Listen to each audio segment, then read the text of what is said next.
وبمحمد صلى الله عليه وسلم رسولا إني وجهت وجهي للذي فطر السماوات والأرض حنيفا وما أنا من المشركين وما أنا من الفاسقين وما أنا من الكافرين وما أنا من الكاذبين وما أنا من الظالمين من قال لا إله إلا الله مخلصا دخل الجنة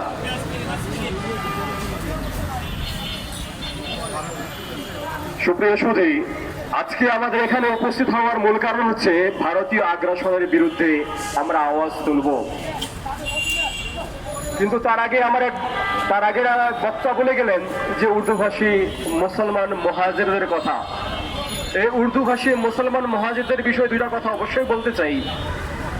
এরা হচ্ছে এমন এক জাতি, যে জাতি 1946 সালে বিহারে গণহত্যা হয়েছিল এবং বিহারে গণহত্যা হওয়ার 6 মাস পরেই পাকিস্তান গঠন হয়। অর্থাৎ এই উর্দুভাষী এই বিহারিদের রক্তের উপরে পাকিস্তানের মানচিত্রের দাগ আঁকা হয়েছে।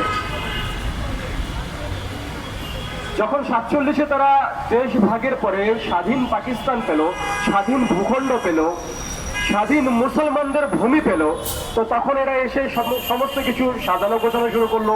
Adamjee jute mill, Chandrakona paper mill, জি, তারপরে বলবো যে সমস্ত কলকারখানাগুলো, রডার ফ্যাক্টরিগুলো, পেপার মিলগুলো, এই সমস্ত ফ্যাক্টরিগুলো তারা রাজমিস্ত্রি থেকে শুরু করে ইঞ্জিনিয়ার পর্যন্ত এরা নিজেরাই ছিল, সুইপার পর্যন্ত তারা নিজেরাই ছিল। এরা দেশটাকে গঠন করার জন্য, দেশটাকে সাজানোর জন্য 23টা বছর জান প্রাণ দিয়ে চেষ্টা করেছে দেশটাকে রাষ্ট্র বানানো। জি, রাষ্ট্র বানানোর পরে কি হলো, 71-এর সময় এদের ফ্যাক্টরিগুলো ঢুকে ইন্ডিয়ান বাহিনী গণহত্যা করে এদের ফ্যাক্টরির সমস্ত মেশিনগুলো খুলে খুলে ট্রাকে করে, ট্রেনে করে এরা ইন্ডিয়া নিয়ে চলে গেল।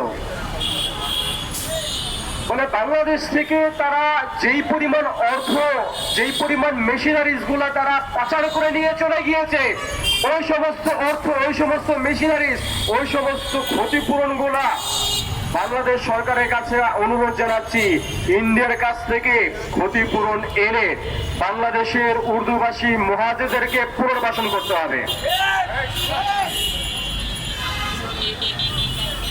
চন্দ্রকোনা পেপার মিলের মধ্যে গণহত্যা কারা করেছিল? এই ছিল কর্নেল অলি আহমেদ, যে চট্টগ্রামে গণহত্যা করেছিল। কর্নেল অলি আহমেদ এখন অনেক বড় বুজুর্গ, অনেক বড় মুসলমান হয়ে গেল।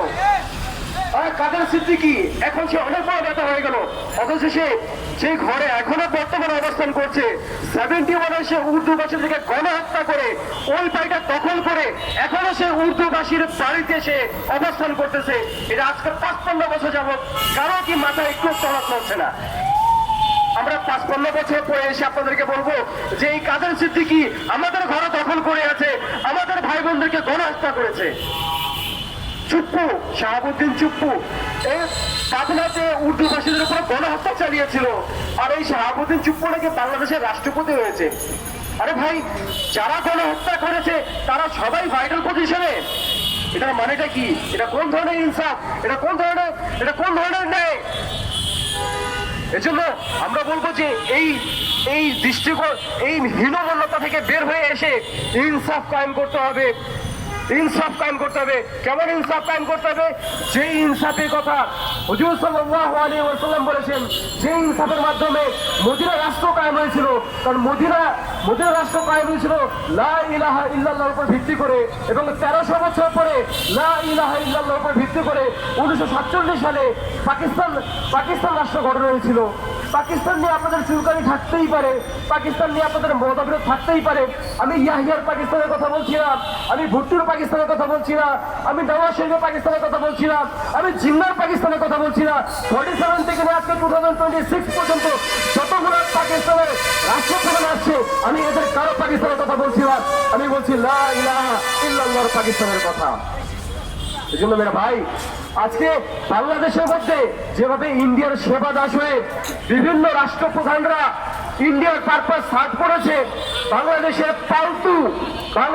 ইন্ডিয়ার পালতু এই খুনি হাসিনা যেভাবে বাংলাদেশের মধ্যে গণহত্যা চালিয়েছে, জুলাই বিপ্লবের মধ্যে সে জুলাই যোদ্ধাকে গণহত্যা করেছে, এটার বিচার কে করবে? বলে ইন্ডিয়া থেকে হাসিনাকে টেনে এনে বাংলাদেশের মধ্যে তাকে 2000 বার ফাঁসি দিতে হবে। Thank you. ইন্ডিয়া থেকে এই খুনি হাসিনাকে টেনে এনে তাকে 30,000 পিস টুকরা টুকরা করতে হবে। যতজনকে সে আহত করেছে তত টুকরা তাকে করতে হবে শেখ হাসিনাকে। এই শেখ হাসিনার লেফটেন্যান্ট কাদের সিদ্দিকী, এই শেখ হাসিনার লেফটেন্যান্ট ওবায়দুল কাদের, এই শেখ হাসিনার লেফটেন্যান্ট হাসুল হিরো, এরা যারাই মুক্তিযোদ্ধাদেরকে হত্যা করেছিল, এদের সবাইকে গণহত্যার আওতায় আনতে হবে।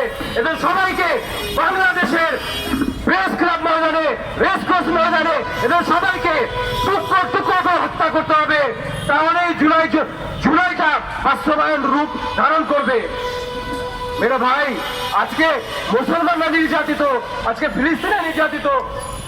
1757 নবাব সিরাজউদ্দৌলা রহমতুল্লাহ আলাই উনার ইন্তেকালের পরে আজকে 2026 সারা পৃথিবীতে শুধুমাত্র মুসলমানরাই মরতেছে, হোক সেটা ইরাক ইরান ইস্যু, হোক